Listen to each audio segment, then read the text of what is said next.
Hello दोस्तों, कैसे हैं आप सभी। आज हम लोग 63वीं बीपीएससी में जो साइंस से पूछा गया क्वेश्चन है उसको करते हैं।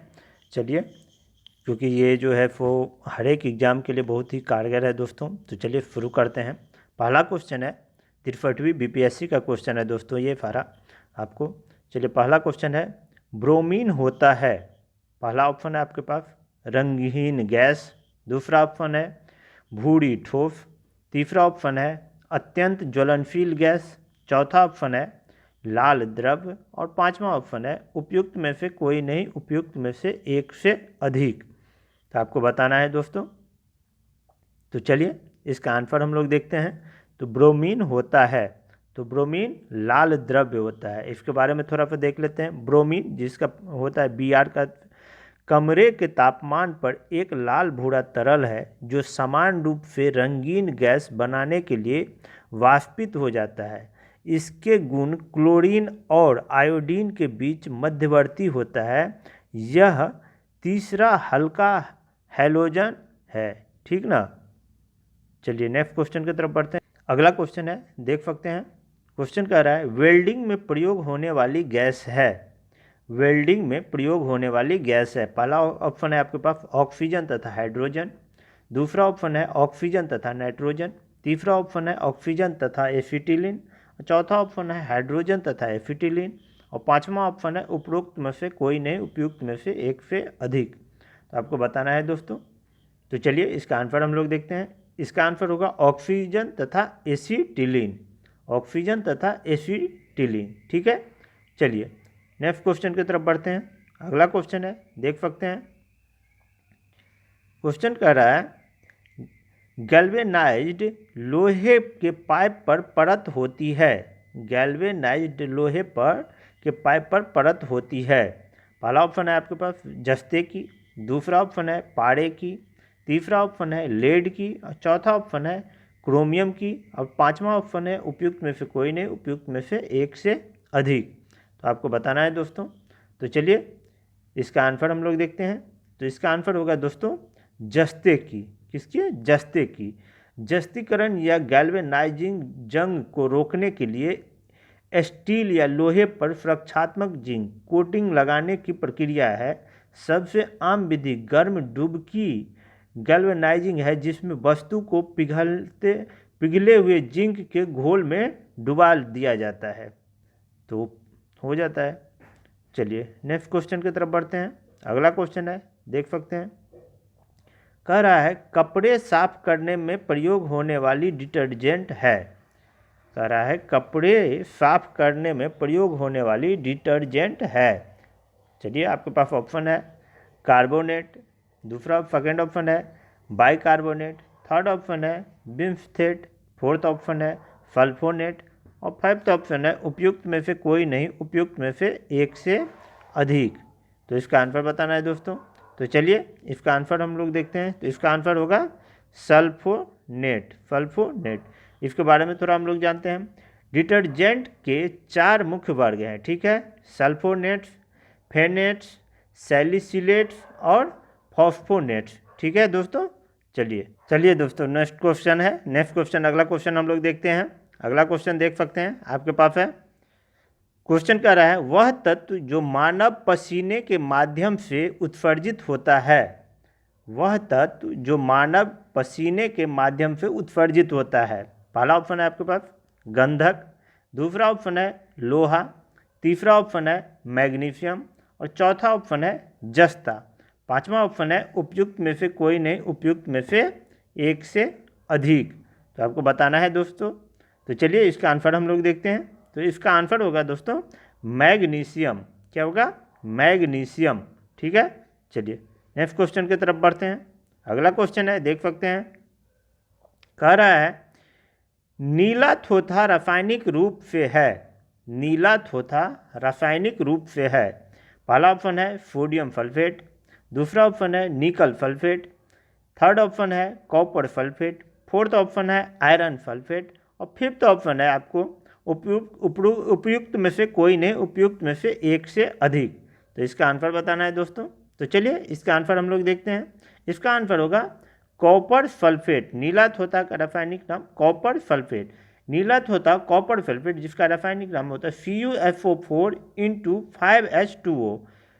ठीक है, पूरी तरह से हाइड्रेट नीला क्रिस्टलीय रूप है। यह पानी से हाइड्रेटेड होने के कारण हो जाता है। यह सबसे महत्वपूर्ण औद्योगिक कॉपर लवणों में से एक है जो कीटनाशकों, रोगनाशकों, बाल रंगने के डाई में, ठीक ना, इस सब में ये काम आता है आपको। ठीक है, चलिए नेक्स्ट क्वेश्चन की तरफ बढ़ते हैं। अगला क्वेश्चन देखते हैं दोस्तों। देख सकते हैं अगला क्वेश्चन है, एक परमाणु के केंद्रक का धनावेशित हिस्सा कहलाता है। फिर से क्वेश्चन देख लीजिए, एक परमाणु केंद्रक का धनावेशित हिस्सा कहलाता है। पहला ऑप्शन है आपके पास प्रोटीन, दूसरा ऑप्शन है न्यूट्रॉन, थर्ड ऑप्शन है इलेक्ट्रॉन, फोर्थ ऑप्शन है आपको देख सकते हैं न्यूक्लियस। चलिए फिर से एक बार देख लीजिए, पहला ऑप्शन कहता है प्रोटॉन, दूसरा ऑप्शन है न्यूट्रॉन, थर्ड ऑप्शन है इलेक्ट्रॉन, चौथा ऑप्शन है न्यूक्लियस। तो आपको इसका आंसर बताना है दोस्तों। अब फिफ्थ ऑप्शन है आपको उपरोक्त में से कोई नहीं, उपरोक्त में से एक से अधिक। तो चलिए इसका आंसर हम लोग देखते हैं।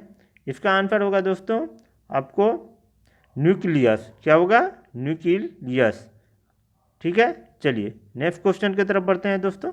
अगला क्वेश्चन है, देख सकते हैं, कह रहा है एक ठोस के सीधे गैस में परिवर्तन को कहते हैं। एक ठोस को सीधे गैस में परिवर्तन को कहते हैं। क्या कहते हैं? पहला ऑप्शन है आपके पास ऊर्ध्वपातन, दूसरा ऑप्शन है संघनन, तीसरा ऑप्शन है वाष्पन और चौथा ऑप्शन है उबलना, पांचवा ऑप्शन है उपयुक्त में से कोई नहीं, उपयुक्त में से एक से अधिक। तो चलिए इसका आंसर हम लोग देखते हैं। तो चलिए इसका आंसर होगा दोस्तों ऊर्ध्वपातन। क्या होगा? ऊर्ध्वपातन। ऊर्ध्वपातन मध्यवर्ती तरल अवस्था के माध्यम में आए बिना सीधे ठोस अवस्था से गैसीय अवस्था में परिवर्तन की प्रक्रिया है। ठीक है, यह एक ऊष्माक्षोपी अवस्था संक्रमण है जिसमें एक ठोस सीधे गैस में वाष्पित होता है। ठीक है, चलिए नेक्स्ट क्वेश्चन की तरफ बढ़ते हैं। अगला क्वेश्चन है, देख सकते हैं, कह रहा है निम्नलिखित में से सबसे भारी धातु है। निम्नलिखित में से सबसे भारी धातु है। पहला ऑप्शन है आपके पास सोना, दूसरा ऑप्शन है चांदी, तीसरा ऑप्शन है पारा, चौथा ऑप्शन है प्लेटिनम और पांचवा ऑप्शन है उपयुक्त में से कोई नहीं, उपयुक्त में से एक से अधिक। तो आपको बताना है दोस्तों। तो चलिए इसका आंसर हम लोग देखते हैं। इसका आंसर होगा प्लेटिनस। क्या होगा? प्लेटिनस। धातुओं को भारीपन यह दर्शाता है कि वे कितने घने हैं।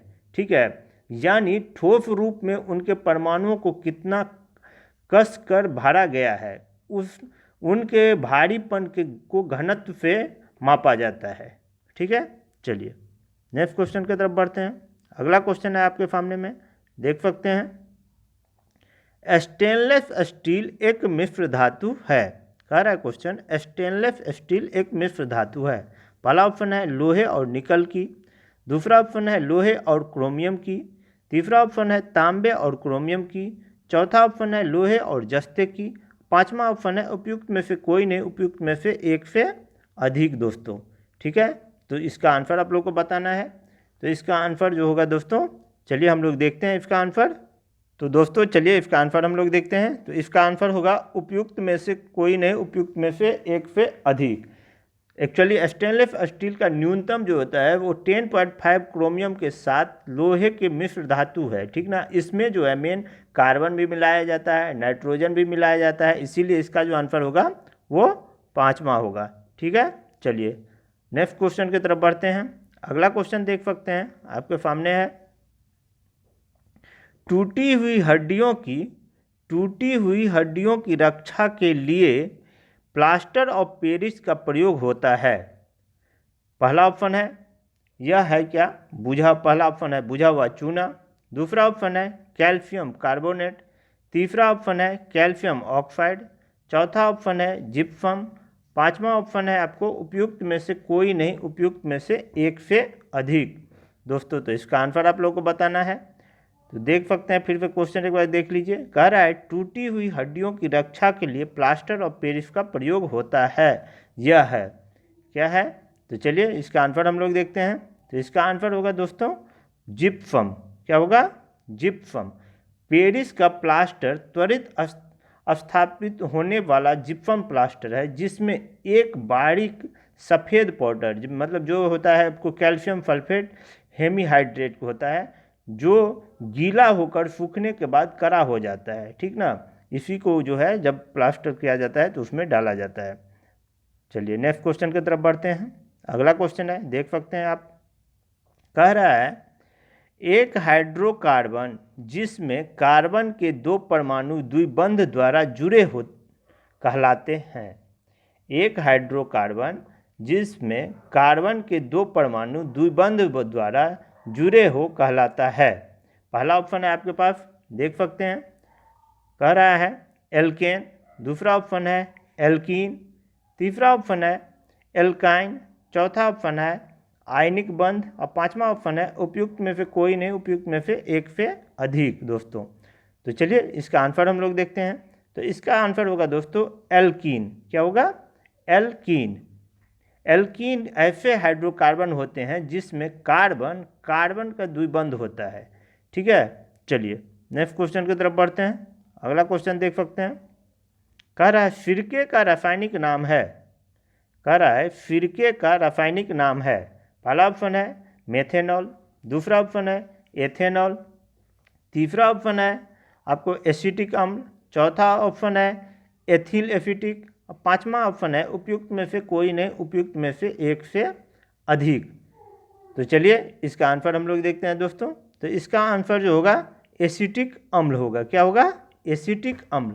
सिर का लगभग 3 से 9% आयतन का एसिटिक एसिड होता है जिसके कारण एसिटिक एसिड पानी के अतिरिक्त सिरके का मुख्य घटक होता है।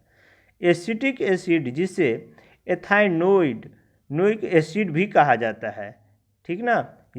एक कार्बनिक रासायनिक यौगिक है जो सिरका को अपने खट्टा स्वाद और तेज गंध देने के लिए जाना जाता है ये, ठीक है। चलिए नेक्स्ट क्वेश्चन की तरफ बढ़ते हैं दोस्तों। देख सकते हैं ये जो क्वेश्चन है दोस्तों ये बायो पे है। देख सकते हैं मानव तंत्र में इंसुलिन किसका चयापचय मतलब मेटाबॉलिज्म नियंत्रित करता है।